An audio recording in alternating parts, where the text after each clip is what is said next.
അതീവ ദുഃഖകരമായ മറ്റൊരു വാർത്ത കൂടി വരുന്നത് ഈ അപകടവുമായി ബന്ധപ്പെട്ട് 4 പേരെ കാണാതായിരുന്നു. അതിൽ കാണാതായ ഒരാൾ ഗിരീഷിന്റെ മാതാവ് ഗൗരി മരിച്ചു എന്നുള്ള വളരെ ദുഃഖകരമായ ഒരു വാർത്ത കൂടി വരുന്നുണ്ട്. എന്താണ് സംഭവിച്ചത്?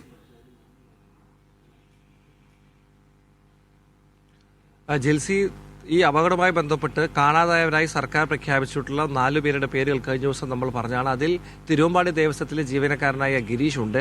ഗിരീഷ് തിരുവമ്പാടി ദേവസ്വത്തിന്റെ വെടുക്കൂപ്പുകളിലും മറ്റും ചുമതലയുള്ള ജീവനക്കാരനായിരുന്നു. അദ്ദേഹവും അവിടെ കഴിഞ്ഞ ദിവസം വെടിപ്പുരയിൽ ഉണ്ടായിരുന്നു.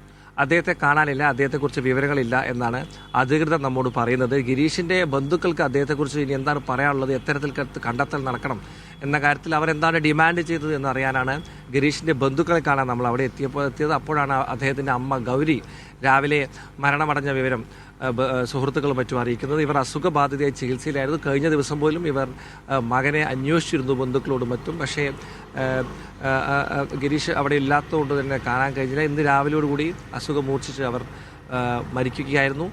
ഇതുപോലെ അതായത് ഇവരെ കാണാൻ കഴിയാതെ ബന്ധപ്പെട്ടവരെ കാണാതായവരെ അവരെക്കുറിച്ചുള്ള വിവരമില്ലാതെ വിഷമിക്കുന്ന ഒരുപാട് ബന്ധുക്കളുണ്ട്. 3 പേര് കൂടി ഗിരിയെ കൂടാതെ 3 പേര് കൂടി സർക്കാർ അറിയിച്ച ലിസ്റ്റിലുണ്ട്. അതുകൊണ്ട് തന്നെ ആ ഒരു വിഷമം പല കുടുംബങ്ങളും പങ്കുവയ്ക്കുന്നുണ്ട്.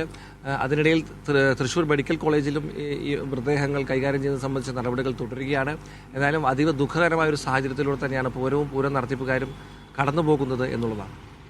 ശരി, നടരാജ് പരശുരാമാണ് വിവരങ്ങൾ നൽകിയത്.